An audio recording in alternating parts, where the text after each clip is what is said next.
Welcome to the Fearless Floyd Show. We'll begin in 40 seconds.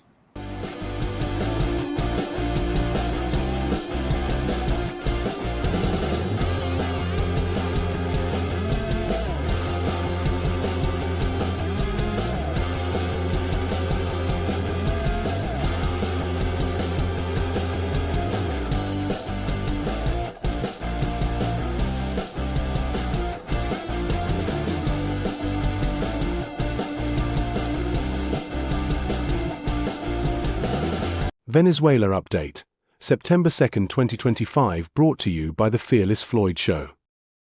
The United States is world-renowned for sanctioning countries into submission or regime change. The world is awake and the populace are now protesting the U.S. sanctions on Venezuela and the U.S. military encroachment upon the coast of Venezuela in a show of force.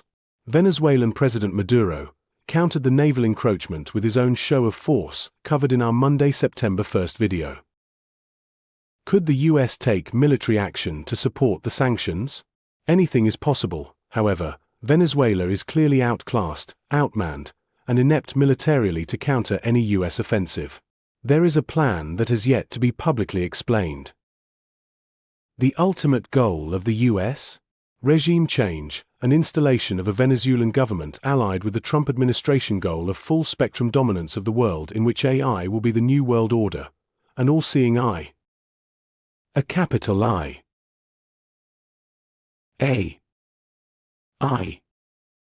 They've been telling us all along. Global protests condemn military moves near Venezuela as analysts speculate over U.S. intentions. Demonstrations condemned U.S. aggression against Venezuela, while Colombia expressed confidence Washington does not intend to invade. By Ricardo of VenezuelaAnalysis.com. Mexico City, Mexico, August 30, 2025. Demonstrations in support of Venezuela and its sovereignty were held Saturday in more than 100 cities in response to U.S. military maneuvers in the Caribbean. Under the banner "Venezuela is not a threat, Venezuela is hope," activists organized rallies from London and Johannesburg to Sydney and Mexico City, condemning Washington's attempts to destabilize the region. In Mexico, Paulo Lidoldo of the International Anti-Fascist Movement expressed backing for Venezuela's government, while warning that such actions threaten regional security. Earlier this month, the Donald Trump administration deployed armed warships in waters near Venezuela, raising fears of a possible move against the Caribbean country. Washington has framed the action as an anti-narco-trafficking operation and tied it to allegations against the so-called Cartel de los Soles, while raising the bounty on President Nicolas Maduro to $50 million. The Venezuelan leader has strongly condemned U.S. actions and ordered the deployment of armed forces along the border and territorial waters, as well as the mobilization of more than 4 million members of the National Bolivarian militia. Trump allies, including Michael Flynn and Congressman Carlos Gimenez, issued combative statements calling for Maduro's downfall, with the former's 24-hour window closing without any move against Maduro. Analysts, however, have suggested the naval buildup is more about gunboat diplomacy than invasion, with the present mobilizations widely seen by experts as insufficient to carry out an invasion of Venezuela. Former U.S. diplomat James Story, the de jure ambassador for Venezuela from 2018 to 2023, told the Guardian newspaper that the recent moves were more about a show of force than a plot to use military force to enact regime change. "It's amateur psyops," said Christopher Sabatini, a senior research fellow for Latin America at Chatham House, who suggested the aim was to shake the confidence of Maduro's inner circle. In recent years, Washington has backed coup efforts, mercenary invasion plots, and other regime efforts aimed at ousting Maduro, including support for former Venezuelan lawmaker Juan Guaido's self-proclaimed interim presidency during Trump's first term. Likewise, a recent report from Axios cast doubt about the true intentions of the Trump administration's actions vis-a-vis Venezuela.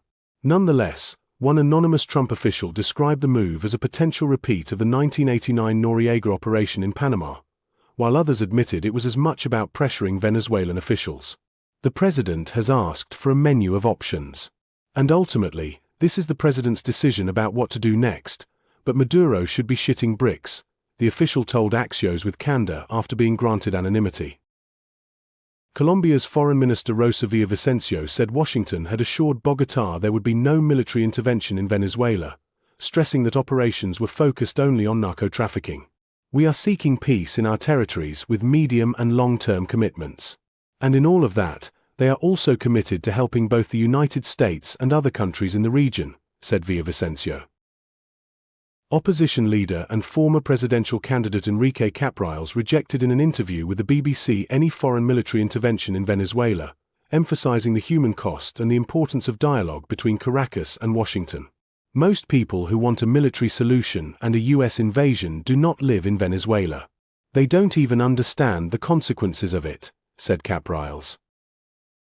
A handful of Caribbean countries, including Guyana, which has an ongoing territorial dispute with Venezuela, and right-wing civil society groups have expressed their support for US actions in the region. On Thursday, Maduro sent a message to UN Secretary-General Antonio Guterres warning that recent US actions threaten peace and security in the hemisphere. LBATCP countries unanimously condemned the recent US military deployments in Latin America and the Caribbean, with China also expressing its opposition to violations of the UN Charter, infringements on other nations' sovereignty and security, and the use or threat of force in international relations. Edited by Syra Pascual Marquina in Caracas. The Venezuelan embassy in London, with Anti-Fascist International UK and the Revolutionary Communist Group, held a Notting Hill protest against US aggression toward Venezuela. "Venezuela is not a threat" campaign. Thank you for watching, and if this video gave you value, please like, subscribe to the channel and click the notification bell to be notified when a new video is published, and leave a comment below. Copyright 2025 Floyd Pleasant Tarvin IV. All rights reserved. Thank you for hanging around after the show.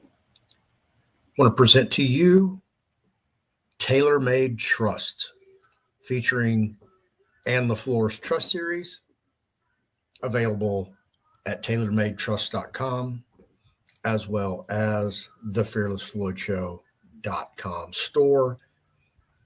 Here are a handful of the available trusts that can be built, custom tailored to your needs and desires. 25 different trusts, plus the DNA Trust Addendum.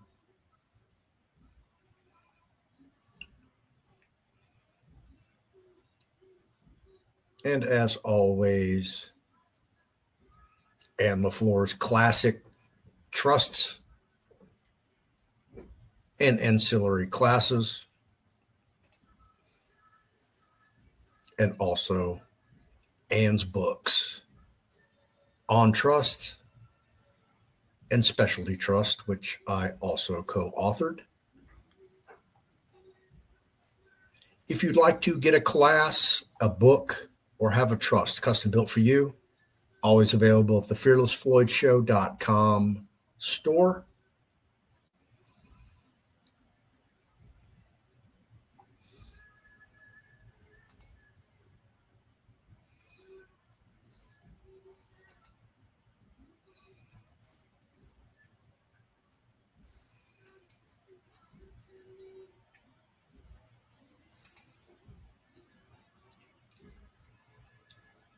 And I'll see you in the next show.